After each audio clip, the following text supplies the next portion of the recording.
In 2004, British scientists in Manchester first extracted graphene from graphite, the material used to make pencils, and they won the Nobel Prize in Physics for Advancement in 2010. Graphene's potential is enormous.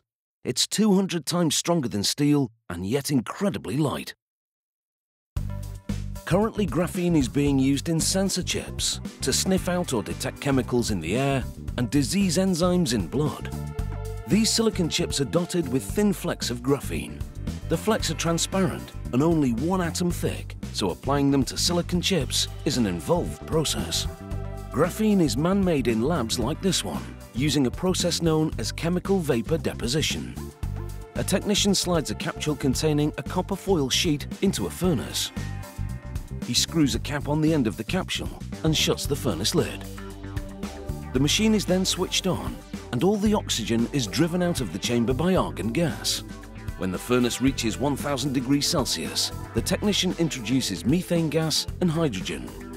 A reaction occurs that deposits graphene onto the foil. The graphene that's produced is so thin that it's transparent and can't be seen with the naked eye. Next, tiny gold contacts are applied to a silicon wafer and submerged in solvent to rinse off the excess gold. The remaining gold bits on the wafer are the electrical contacts. A dip in acetone cleans off more of the lingering loose flakes. And the final rinse in alcohol removes the rest.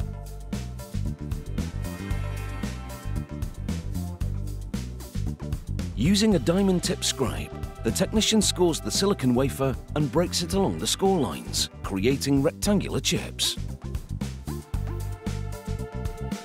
Another technician deposits liquid plastic onto the transparent graphene that's on the copper foil.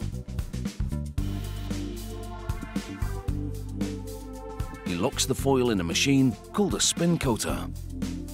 It spins at 3000 RPM.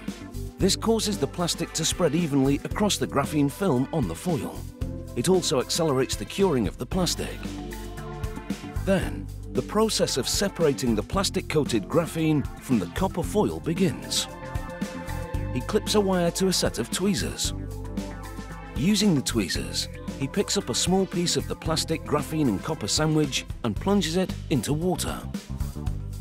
The tweezers apply an electrical charge through the copper. This causes bubbles to form in the water. These bubbles lift the graphene and plastic film away from the copper. The graphene now only has its plastic backing to cling to. And the plastic-backed graphene rectangle is then gently retrieved from the beaker of water. It's immersed into a series of solutions to remove contaminants. In the last beaker, the rectangle is slid off and allowed to float freely. A silicon chip is picked up with tweezers and used to retrieve the floating plastic-backed graphene. And that graphene now sits on the silicon chip.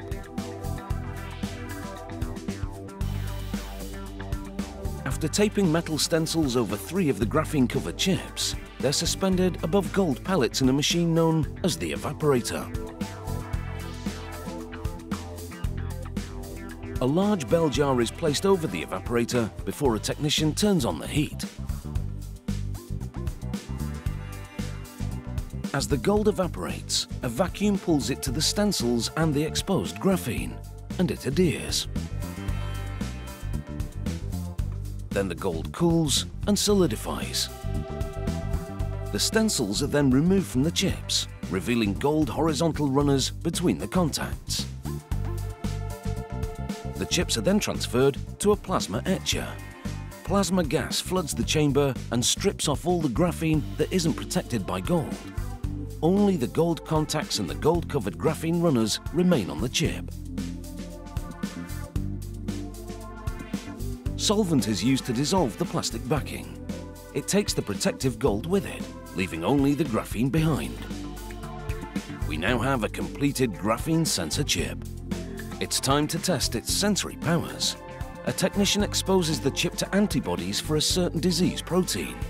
The antibodies from the pipette attach to the surface of the graphene. She tests the signal from the chip to confirm that it's detecting the protein correctly.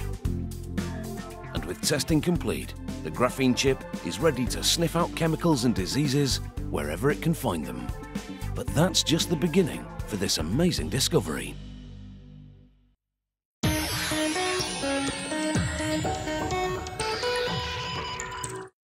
Our next invention held the title of the world's smallest car for more than 50 years and was included in the famous Guinness Book of World Records. Designed and manufactured in the UK, this car is just 1.4 metres long and 1 metre wide. It has only room for a driver, so your friends will have to walk. But don't worry, this isn't it. But you can worry now, because this is it. Built in 1962, the PL50 was intended to be a commuter vehicle for one person. The body is made section by section in moulds, and each part is covered with an epoxy resin known as a gel coat in whatever colour the customer wants. Once that cures, a sheet of fiberglass matting is laid on top and impregnated with resin. This bonds the matting to the gel coat layer. Any trapped air, which could cause defects, is forced out. Then narrower strips of matting are applied around the perimeter. The more porous fiberglass matting absorbs more resin. A second layer of fiberglass matting and resin is then laid over the entire mould. The car part is then left to cure for a day. 24 hours later, the body sections are extracted from their respective moulds. This is the main outer shell section. The gel coat forms a smooth and shiny finish on top of the sturdy fiberglass underneath.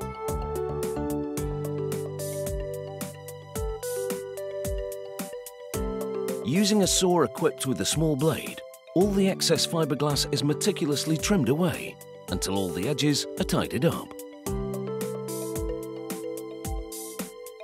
Elsewhere in the factory, technicians weld together the car's lightweight aluminium petrol tank.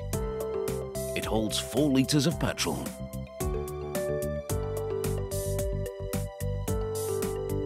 A hole is drilled through the tank,